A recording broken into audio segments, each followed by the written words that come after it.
Hi hello friends, இன்றைக்கி நம்ம பண்ண போகிறது மஷ்ரூம் பிரியாணி. இது சிம்பிளான இன்க்ரீடியன்ஸ் வச்சு நம்ம வீட்டிலே செஞ்சிடலாம். டேஸ்ட் ரொம்பவே நல்லாயிருக்கும். வாங்க எப்படி செய்யலாம்னு சொல்லி நம்ம பார்க்கலாம். இது பாஸ்மதி ரைஸ். நான் அரை மணி நேரத்துக்கு முன்னாடியே ஒரு 2-3 டைம் நல்லா க்ளீன் பண்ணி கழுவிட்டு ஊற வச்சுருக்கேன். இதுதான் ஃப்ரெண்ட்ஸ் பிரியாணி மசாலா. இதுதான் ரொம்ப முக்கியமானது. இதை நம்ம அரைச்சி பொடி பண்ணி வச்சுக்கணும்.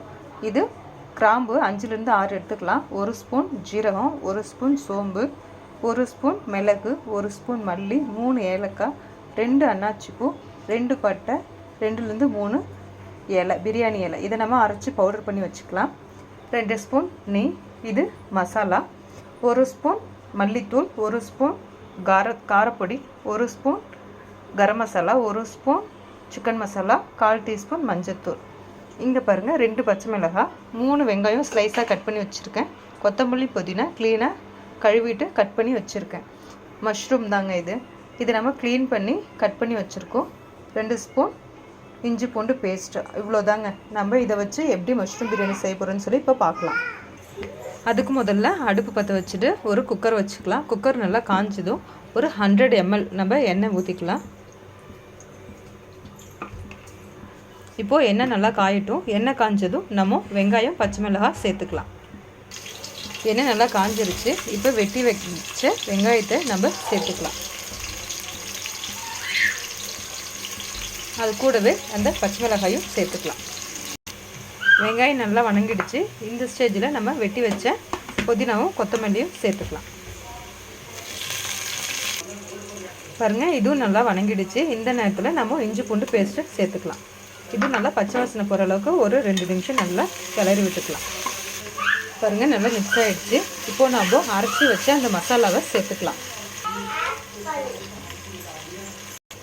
மசாலாவும் நல்லா பச்சை ஸ்மெல் போகிற அளவுக்கு வணங்கியாச்சு. நல்ல கமகமன் மனம் வருது. இந்த நேரத்தில் நம்ம கட் பண்ணி வச்சுருக்க மஷ்ரூம் சேர்த்துக்கலாம். பாருங்கள், நல்லாவே மிக்ஸ் பண்ணிட்டோம். இந்த நேரத்தில் நம்ம எடுத்து வச்சுருக்க மசாலா எல்லாத்தையும் நம்ம ஒன்றா சேர்த்து ஆட் பண்ணிக்கலாம்.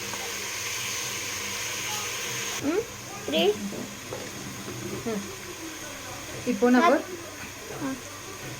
நம்ம தேவையான அளவு உப்பு சேர்த்துக்கலாம்.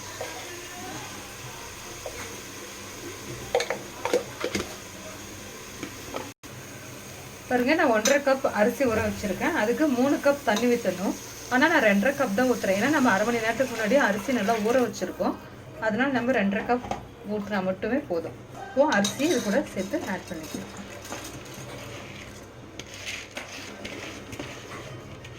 இப்போ நம்ம எடுத்து வச்சுருக்க 2 ஸ்பூன் நெய்யில் 1 ஸ்பூன் நெய் விட்டுக்கலாம். மீது 1 ஸ்பூன் நெய் அப்புறமா நமக்கு தேவைப்படும், நான் சொல்கிறேன். அவ்வளோதான். இதை நம்ம மிக்ஸ் பண்ணிவிட்டு உப்பு தேவையான அளவாக இருக்கான்னு பார்த்துட்டு நம்ம மூடிக்கலாம். மூடிட்டு கரெக்டாக ஒரு விசில் வந்து இன்னொரு விசில் வரப்போகிற ஸ்டேஜில் நம்ம ஆஃப் பண்ணால் மட்டுமே போதும். அவ்வளோதாங்க. இப்போ நம்ம குக்கர் மூடிக்கலாம். இது ஒரு விசில் வரணும். கரெக்டாக 2வது விசில் வரப்போகிற டைமில் ஆஃப் பண்ணால் போதும். ஏன்னா நம்ம நிறைய நேரம் அரிசி ஊற வச்சுருக்கிறதுனால 2 விசிலுக்கு மேலே விட்டால் நீங்கள் குழஞ்சி போயிடும். கரெக்டாக பதம் பார்த்து ஆஃப் பண்ணிடணும். 2 விசில் வந்துருச்சு. அப்புறம் ஓப்பன் பண்ணி எப்படி பார்த்துக்கலாம். குக்கர் ரிலீஸ் ஆகிடுச்சு. ஓப்பன் பண்ண போகிறோம். நல்ல கமகமன்னு ஸ்மெல். இப்போ பாருங்கள், இந்த ஸ்டேஜில் நம்ம 2 ஸ்பூன் நெய் விட்டுக்கலாம். மறுபடியும் இது மூடிட்டு 2 நிமிஷம் விட்டுட்டு மறுபடியும் ஓப்பன் பண்ணலாம். பாருங்கள், நெய் விட்டாச்சு. நல்லா கிளறி விட்டுக்கலாம். பாருங்கள் எப்படி வந்திருக்கு. நல்ல ஸ்மெல் வருது. அந்த மசாலா நம்ம அரைச்சி போட்ட மசாலா ஸ்மெல்லு, நெய் ஸ்மெல்லு நல்லா இருக்குது. சூப்பர். அவ்வளோதாங்க, மஷ்ரூம் பிரியாணி ரெடி. பாருங்கள், அவ்வளோதாங்க. பாஸ்மதி ரைஸு நல்லா உதிரியாக வந்திருக்கு. நெய் ஸ்மெல்லு சூப்பராக இருக்குது. நீங்கள் ஒரு டைம் ட்ரை பண்ணி பாருங்கள். சாப்பிட்டுட்டு எப்படி இருக்குன்னு டேஸ்ட் பண்ணிவிட்டு எனக்கு கமெண்ட் பாக்ஸில் சொல்லுங்கள். Okay, thank you friends.